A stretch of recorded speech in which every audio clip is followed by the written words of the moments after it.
suffer chat, suffer Fat Man, suffer Josh Moon, suffer Kiwi Farms, suffer Matthew Harden, suffer Oliver Bromke. We all have to suffer. So there you go. I read the stream as Rekieta body cam victory, not Rekieta's body cam victory. Now I'm sad. Yeah, well, we're gonna get to the coping and seething because guys, there will be coping and there will be sneezing and seething and pissing and shitting and all kinds of things we're gonna have to do tonight. We are gonna have to do all of that tonight. And you know what? It happens. It happens out there. This is the case of the state of Minnesota versus Nick Rekieta. So, yes, Nick got a dub in his case here finally. And also, Nick finally won at the Court of fucking Appeal. He didn't win, but the state of Minnesota won. But yes, Nick was on the side. Nick is actually happy with the Court of Appeals result for once. So, once again, I mean, hey, dubs are dubs where you find them. But yes, for the first time, the Court of Appeals has ruled in favor of Nick in a way that he's happy with. Oh, here we go. So, this is Matthew D. Harden, and this is, remember, guys, the glorious Matt Harden who's putting it to Wasogwia. And he is also, this is the Nick Rekieta case with the 19 grams of cocaine, not 26 grams of cocaine. So this is the appeal, because remember, Matthew Harden tried to intervene. They tried to get into it. So this is the order where Matthew Harden motion to intervene in a criminal proceeding involving Nick Rekieta. So they talk about the case here, the search of the home by law enforcement. Nick was charged with second-degree controlled substance stuff, blah, blah, blah, blah, blah. They talk about the motion to suppress evidence. Remember, I guess this is considering this was a big, fat fucking L, take your wins where you get them, I guess. But they go on to talk about during this motion to suppress, remember, guys, with the watermarks, there was a memorandum of law filed by Nick's attorney that referenced the body-worn cameras, and those things were uploaded to the Minnesota Digital Exhibit System, and they were labeled as being used potentially as exhibits. And they say, at the August 2024 hearing, the district court noted that Rekieta was requesting a Frank's evidentiary hearing. Yes, remember that, chat. The Frank's hearing. Oh, buddy. So we move on through that. And then there were the issues about the body cams and where they were uploaded. He's like, we're going to get rid of these. And they were taken down. But they said neither the district court nor the parties made any further reference to the cameras. Instead, the discussion turned to which items in the digital evidence system were being used. And say the transcript of the hearing reflects the two body-worn cameras were offered during the hearing. And then in September, the district court issued the orders denying Nick's motion to dismiss. You guys remember those days. The order lists the items that were offered in evidence at the hearing. The body cams were not listed as having been offered or admitted, but the two cameras were mistakenly admitted after the hearing. And at that point, Harden requests the videos through a request form. The district court initially denied it. He initially granted it, provided you view them at the Candy, Ohio County Courthouse. Remember, we had Kay, and then some other person went and viewed the body cams. They took notes, and those notes were read. And honestly, isn't it interesting? The notes pretty much reflected the police narratives. It also reflected the things from the Children's Services hearing when Children's Services came in and removed the Rekieta children from the house. We saw the one hearing where they talked about basically looking like a Haitian refugee camp, or actually maybe a Palestinian refugee camp, whichever one you prefer, but full of trash. And just, when we saw the one picture, just clothes everywhere, all that fun stuff. But after a while, on May 30th, the access was revoked because the prosecutor filed a motion to correct the court records. And then in a May 30th order, the district court noted that everybody agrees they're not to be shown. And yeah, they did it without anybody being involved. Harden tried to intervene. And in a written order, the court granted the motion to intervene, but denied the request for access. In granting the motions, they talk about the right of intervention here. And they said that the rules contain no express provision for third-party interventions, but the district court went on to conclude that despite the lack of directly applicable authority, the court allows discretion for limited intervention solely to determine access rights. As long as it doesn't do anything. Then they go on. And eventually they say, sorry, you're not seeing the cameras. So Hardin argues that he is not entitled, like that he is, the district court erred when he is not entitled to access the cameras. Hardin saying, yes, I am. Goes on here. Both respondents also argue the district court properly concluded that Hardin does not have the right to access the body-worn camera videos. The VODs, chat. So remember, Nick and his attorney and this prosecutor, remember, the evil government, but hey, they're on my side now. So I guess they're going forward. They say whether intervention is available presents a legal question that we review de novo, meaning we review it in its entirety new and we make our own determination.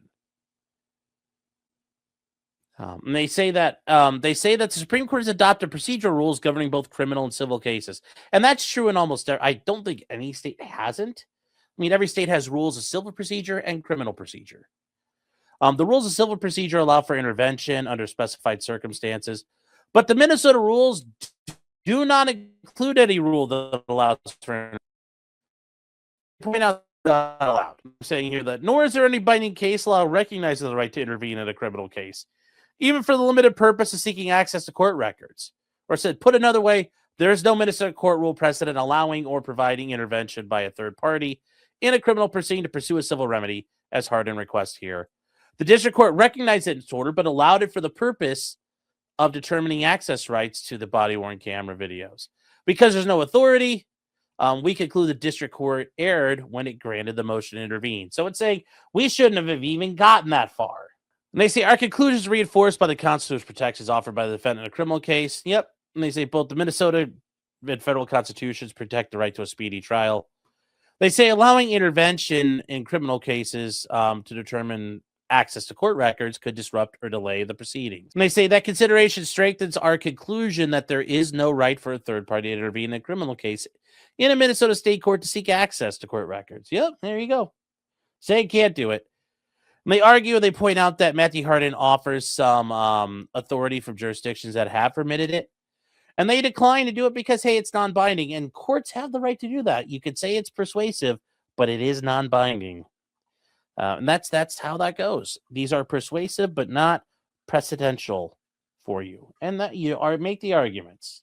And they say, contrary to Hardin's suggestion, our conclusion does not leave Hardin without a vehicle to challenge the rights regarding that. And they point out that the rules governing public access provide a mechanism for that. And they say under Rule 7, you can request copies of judicial records that are accessible to the public. And they say that you can, if you're denied, you can appeal to the state court administrators who should make a determination. And they also can say that people could challenge things by petitioning for a writ. And they point out that some people petition the Minnesota Supreme Court for a writ of mandamus to release all closed documents in a criminal case. They talk about other cases where it's been mainly the Minnesota Star Tribune and other things that are going in there, Northwest Publications. That's where it's typically a press issue there.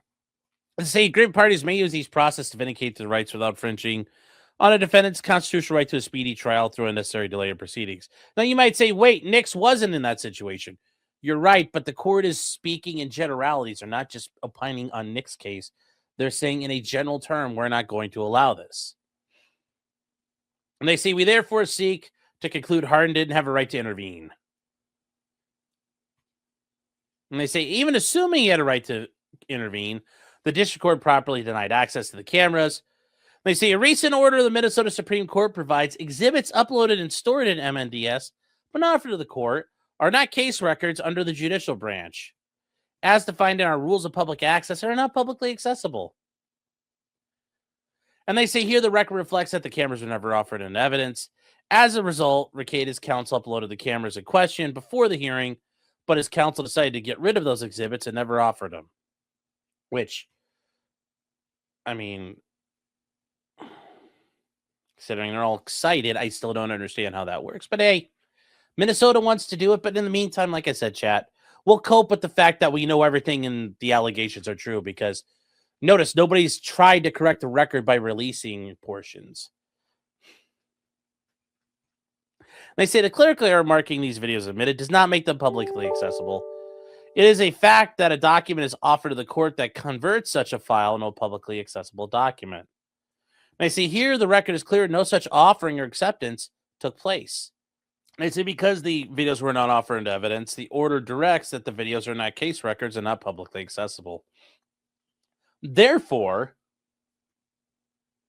the court correctly concluded the videos are not court records and not accessible through a records request. Now, Hardin claims, well, they abused their discretion by not holding a hearing. But they point out because Hardin has no right to intervene, he has no right to a hearing. Well, there you go. And even if they should have been able to hold a hearing on that, it doesn't matter because you weren't entitled to a hearing. So they therefore discern no abuse of discretion. Therefore, the district court's order is affirmed. And yes, it is not this order opinion is non-precedential, except as law of the case, res judicata, or collateral estoppel. So signed by the court, and there you go. Now, what does that also tell you at the end of the day? There's another case that's currently pending, and this tips your hand to what the Minnesota Court of Appeals is going to do here. And I don't know if Hardin or Bromke have figured out a plan what they're doing here, but there is another total Baldo victory today. And once again, you know, Nick's actually winning some cases at the trial court level, winning some motions here for his benefit. It's like, once again, you know, get the wins where you can find them. And this is the case where Matthew Hardin himself is the plaintiff, and he is suing Eric Tollefson, who is the Kaneohe County Sheriff, the record supervisor. I remember speaking to this Carol lady back when the case first started. She was super nice, super nice. Kelsey Baker, in her official capacity, is the Kaneohe County Administrator. So what is this? The order on the motion to partially dismiss the complaint. So what happened? There was a hearing held remotely where the county filed a motion to dismiss the complaint. Matthew Hardin appeared and was represented by Oliver Bromke. The defendants were represented by attorney Diane Ebert. Let's say, based on the evidence concluded, here's what happens. The motion to partially dismiss is granted. The plaintiff's claims related to the body camera footage are dismissed with prejudice. I mean, they're done. They're done, chat. They are done. The attached memorandum is here, and the matter shall be reassigned for further proceedings. Let's talk about the Soros Legal Squad laying in a runway. Oh yeah, no, that's something we'll get to. We'll get to that. That is hilarious. Guys, TLDR, it's pretty much over. Like the idea, like, oh, we can go on these other courts. Well, if you appeal from here to the Minnesota Court of Appeals, we just read in this one, they're going to say it's not accessible, and they're going to say they're not entitled to things. But we'll see what happens. We'll see what happens. So this one here, they talk about, you know, Hardin filed a summons and complaint seeking certain information to be disclosed. The defendants filed the motion to dismiss on the disclosure of the body cam footage. Blah, blah, blah, blah, blah, blah. We're here now to this point. And it's whether to dismiss the claims related to disclosure of the body cam footage, the contested issue. And they say the background here, the plaintiff is an adult in domiciliary of Florida, licensed as an attorney in Minnesota and elsewhere. I didn't know Matthew Hardin is a Florida. He's from Virginia, I thought. So why is he Florida, man? I didn't know he's domiciled in Florida, but a little weird there. But hey, okay, whatever. So anyways, Matthew Hardin submitted a seeking copy of all records in their custody in whatever format, paper, electronic, or otherwise, pertaining to Nick Rekieta, April M. Holte, and Kayla Rekieta. I think it's funny that they have, this is a little funny here. Even the fates, they're like, well, we're going to put April in between Nick and Kayla. You're like, you know, we're just going to have her interfere. Like, you know, we're just going to do this. And we're going to be like, you know, we're going to put up a wall and April's going to be in the middle of that. And it's like, we're just going to go like this. Boop. Even the court's like, it's funny. It's funny. Life is funny like that, chat. Sometimes life is funny and weird. Don't you think? Don't you think? And remember, guys, we're still coping. We're still sneezing, but hey, you get what you can out of the life. Let's say the next day, plaintiff submitted another request seeking particular body camera footage depicting the execution of a search warrant at the residence of Nick Rekieta on May 23rd, 2024. And any arrests or interviews of Nick Rekieta, Kayla Rekieta, or April M. Holt. And it says, despite multiple items of correspondence from Mr. Hardin and his counsel, defendants have released only a very few records, while denying access to others implicitly or explicitly. Defendants have also shifted their explanations for withholding records. Isn't that interesting? making it difficult doing that. And that's kind of what they did. Yeah. And notice, guys, the chat is citing the complaint, and they're remember how you do the complaint and a motion to dismiss. The light most favorable to the non-moving party, meaning we will treat all their allegations as true on this. They say, on May 2nd, 2025, plaintiff again wrote to defendants, attaching an order from the Kaneohe County, that's KC District Court, which the court recognized the body camera footage was public data on individuals under the Minnesota Data Practices Act and was available.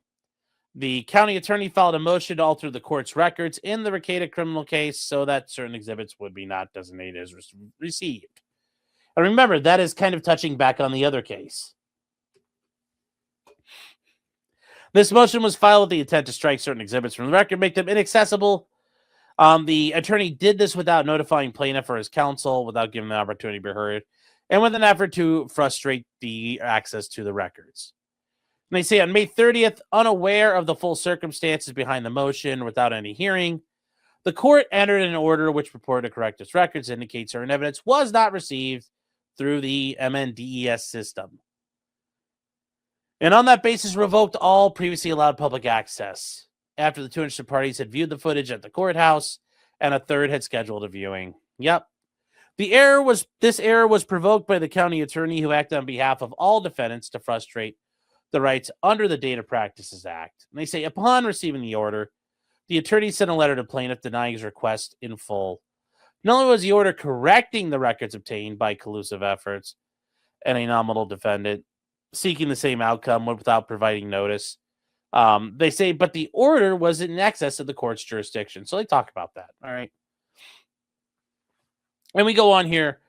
They point out that this is the ultimate memo from Judge Wenzel, where we can't redact everything, but you could be viewed here at the courthouse. And that's where Kay and the other party did their notes, gave them to null, and those notes pretty much reflect everything at this point. Well, Sweet Bovine, we're going to get to this, but the appellate court's not going to back you up. The appellate court in the other case explained they're not going to allow it either. So it is what it is. Now, they said here, they talk about the criminal case, and they talk about the omnibus hearing, where apparently everybody in the omnibus hearing were all fucking retards. And, we meant to do it and not do it, and da-da-da-da-da-da-da-da. They talk about the court did not rely on the footage in deciding the omnibus issues, and the MNDS was amended to mark the two cameras as not accepted. That said, then Bromke filed a motion to intervene. And remember, we're talking about now these cases kind of blend together as far as what's going on. Wenzel issued an order following the motion to intervene, which considered the request, but denied it and rescinded the May 1st order. And they say a memorandum by Wenzel explained he concluded the camera is not public judicial record because it was never offered or admitted in evidence. Its mistaken designation did not convert it into a public record. There you go. They say on June 20th, plaintiff filed a notice of appeal. And that's where they go on the other thing there. And they say the basis for the last request and denial then. So what happened? In May 2025, they then requested it from the sheriff's office and the county attorney. And they say because if confidential, protected, non-public, active criminal investigative data are presented as evidence in court, the data shall be public. The plaintiff's letter cited an advisory opinion from the Commissioner of Administration. Remember, that is the state-level person who said, yes, it should be released, which stated body camera data maintained by a law enforcement agency and presented as evidence in court are classified as public data. In response, the county attorney denied the request on the basis it wasn't accepted in evidence in court. And they sought the relief. Well, the relief is we want the fucking data. We need that body cam. We really, really do. We need the camera. So they talk about neither count 2 or 3 nor the prayer for relief, otherwise mentioned the body camera footage. So they're seeking a motion to dismiss under Rule 12.2E, and that's dismissal for failure to state a claim upon which relief can be granted. That's, guys, we know that as 12B6. For those of you, under the federal rules and a lot of state rules, it's 12B6. Motion is, you fail to state a claim upon which relief can be granted. So to resolve this question, they talk about, does the complaint set forth a legally sufficient claim? So they go through all of this here, and they say, and they talk about the standards here. We're not doing that. They say a pleading will only be dismissed if it's certainty that no facts which could be introduced consistent with the pleading exist which would support granting the relief demanded. They say they review the complaint as a whole, including documents and oral statements referenced in the complaint to determine whether it's been stated here. You can take judicial notice of adjudicated findings in a prior proceeding. And they say, we accept allegations the complaint is true. It construe all inferences in favor of the plaintiff. Remember, you treat everything in the complaint as true, and then is it still work? It's immaterial whether or not a plaintiff could prove the facts alleged, because normally you can't at the beginning anyway. So they say the defendants are entitled to dismissal of the body cam footage claims. They say, namely, Wenzel, they talk about here, and they say that they seek partial dismissal because it is an impermissible collateral attack on the decisions. And they say Judge Wenzel's orders determine the body cam footage was never presented as evidence. And they said the plaintiff argued there are material facts in dispute which the court cannot resolve on a motion to dismiss. And now some of you might say, what is a collateral attack? Well, here, the court does a great job of explaining a collateral attack is an attack on a judgment in a proceeding other than a direct appeal. And the direct appeal is like your appeal in the original case. And they say, where a direct attack on a judgment attempts to annul, amend, reverse, or vacate a judgment or to declare it void in an appropriate proceeding, an impermissible collateral attack similarly attacks the validity of judgments, but the attack is purely secondary or incidental. And guys, collateral attack is an actual term. You will see that frequently in appellate law, that there's claims these are collateral attacks. And they say public policy favors finality of judgments and the ability of parties to rely on court orders. And that is a thing. It's the same reason why you can't withdraw your appeal after you've been sentenced generally. We need finality. We have to be able to rely on things. If you can plea out and then 50 years later come back and mess with it, well, the system is not going to be stable. The courts need finality. And they say, thus, Minnesota law does not permit a collateral attack on a judgment valid on its face. And they say a judgment alleged merely to be erroneous or founded upon irregularities in the proceedings, not going to the jurisdiction of the court, is not subject to an attack. Now, here's the point they're saying here, that even if there are irregularities in the proceedings, unless it's about jurisdiction of the court. Remember, if the court never had jurisdiction, that's actually a big issue. Like, we have to address that. But if the court did anything weird and it's gone and it's done, that's it. That's it. And they say plaintiff first argue, so I'm here. They say plaintiffs also sought the same relief on the basis of the body camera footage constitutes data on individuals or non-public data. The court does not reach that argument since defendant's argument regarding impermissible collateral attack is dispositive. Meaning we don't have to get to that one. We don't have to address it. And they argue that the final May 1st order, which was not vacated, held the body camera footage were omnibus exhibits, which it said it did. The plaintiff also argued the May order concluded the body cam footage and are omnibus exhibits, and defendant's citations to the May 30th order that the footage was not accepted create a genuine issue of material fact, which cannot be resolved through this motion. The plaintiff's arguments are unavailing, meaning not working, because the plaintiff is incorrect. The order following the motion intervened specifically resented the order filed on May 1st. And you know what? Yeah, the court's going to argue, nope, they override each other. The courts can issue orders and then rescind those orders or countermand that order. Courts have that authority. So, yes. It's weird. It's still done. Yes. Say the plaintiff next argues res judicata does not require immediate dismissal. But it, does not require immediate dismissal related to the cam footage. And they claim the Minnesota Supreme Court has cautioned against such rush dismissals. And, they say that presents the awkward possibility a judgment is given res judicata effect in a second action may later be reversed on appeal. And they point out, though, but defendants are not arguing that res judicata should apply to bar plaintiff's claims related to the body camera footage. And even if it's applied, they're claiming that these guys misstated Brown, Wilbert versus Copeland, Buell, and Company. And they say that we reaffirm that for res judicata purposes, a judgment becomes final when it is entered and the district court remains final despite a pending appeal until it is reversed, vacated, or otherwise modified. And that's true. So what does that mean, actually? They're saying, well, the court order is final until something changes that. So, for example, if you're convicted and you're sent to prison, you appeal. Unless the Court of Appeals says you get appeal bond, you sit in prison until your appeal's done, and if they reverse it, vacate it, or otherwise modify it, it's final. Same thing for civil cases. Unless the court enters a stay of things, it's final until the appeal is done. And then if the appeal overturns a lower court, great. But until then, the appeal, like that order is still in effect, absent that doing it. That's not uncommon, and it makes sense. Makes sense. Hold on here. And they said the Supreme Court then explained the one authority suggested how to avoid the awkward possibility referenced earlier. And they said delaying further proceedings in a second action pending conclusion of the appeal in the first action by a protective appeal in the second action that is held open pending determination of the first appeal, or by direct action to vacate the second judgment.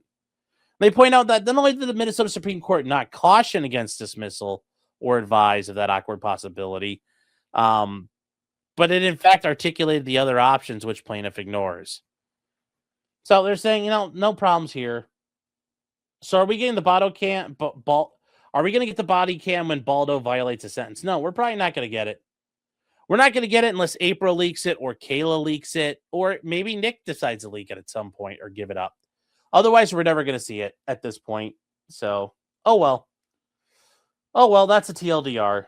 They point out that even though the body camera wasn't presented to the court, which is sufficient and not synonymous with evidence that is received or admitted to the court. And they say this is already considered by Wenzel's ruling on June 16th. And they say that in, the following order motion to intervene, that order is subject of a pending appeal by plaintiff.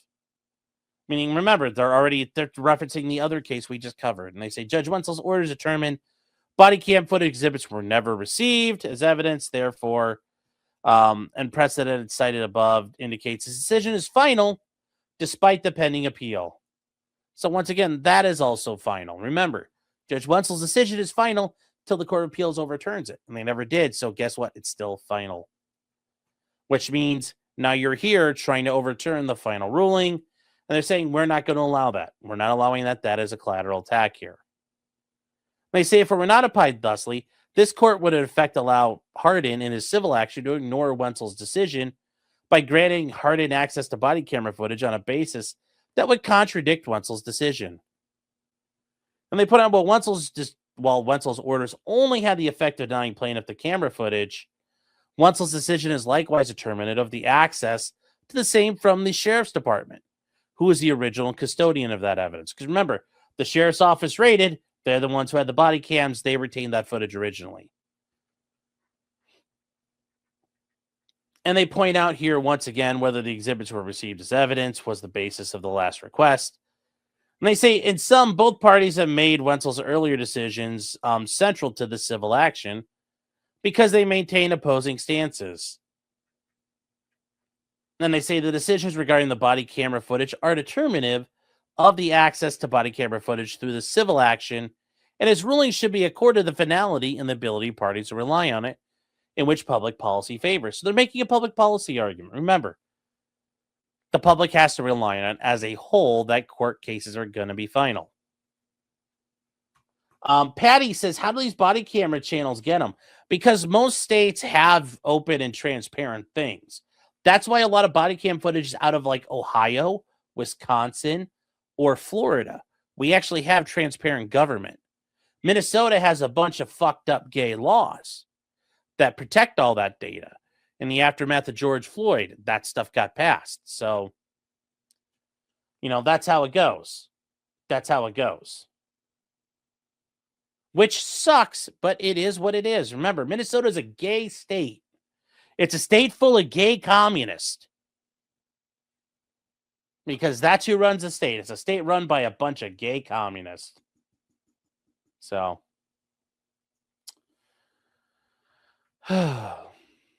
Which, once again, chat, Cope and Sneed.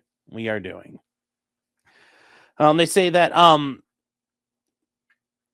you merely can't allege the decision was wrong or founded upon irregularities. So notice, courts using that language cited above. And the appeals on the plaintiff's appeal of Wenzel's decision constitutes a proper attack to attempt to annul, amend, reverse, or vacate the judgment or declare it void. So they're saying what he did was the proper way to do it. But the Court of Appeals over there said, no, you're not entitled to it. And no, you shouldn't have been allowed to do this anyway. So this court here says, you already tried. I'm not going to help you. I can't help you. You can't spell Minnesota without gay. Yeah. And they say this is a narrow ruling that only impacts the body camera footage at issue. The claim in all other respects may proceed accordingly. So everything but the body cam, chat. So if there are other reports and anything else, we are entitled to those, but that's it. So the motion to partial dismissal is granted, but only as it relates to body cam footage. So everything else is out there. So every other thing but the body cam, which is, like, yay, more police reports. So there's nothing here, guys. It's dead. The Court of Appeals is not going to go any further with this. Why? Because we already saw what they're going to do here. It didn't matter. You're not allowed to have them. Like, they've already stated it. So the Court of Appeals has already stated this. And what do you do from here? Can you appeal up to your Minnesota State Supreme Court? No. I mean, you could try, but it's not a court of, you're not entitled to that appeal. It's all discretionary at your state Supreme Court level. And that's a thing a lot of you, I don't think, realize. Going, your direct appeal, great. But an appeal to your state's high court, you generally don't get those as a matter of right. You're not entitled to them. So what does that mean? For example, here in Ohio, if you want the Ohio Supreme Court to take your case, first it's like the United States Supreme Court. You have to get certiorari. And it's really fucking hard to get. I'd argue it's almost even harder than the United States Supreme Court because the amount of people who appeal stuff up to the state Supreme Court is a lot. And they deny all kinds of things being heard. So, no, they're not going to get heard. The Minnesota Supreme Court's not going to overturn it. Suffer, chat. Suffer, fat man. Suffer, Josh Moon. Suffer, Kiwi Farms. Suffer, Matthew Harden. Suffer, Oliver Bromke. We all have to suffer. So there you go. There you go. Nothing we can do about it. Nothing we can do about it, guys. Oh, well. Oh, well. Shove it your VCR says, given the state of the house, those pictures that came out, the body cam's not needed. Suffer, Kina Casino. Yeah, but, honestly, at the end of the times, that's a cope. It's a cope. Yes, we've heard all the accounts. The accounts all corroborate each other. And most importantly, if they didn't, and it was clearly, his house looked like Better Homes and Gardens, we would have seen it already. But the fact we haven't tells you a lot. The fact we haven't seen anything tells you a lot. Something to think about, Chet. Something to think about.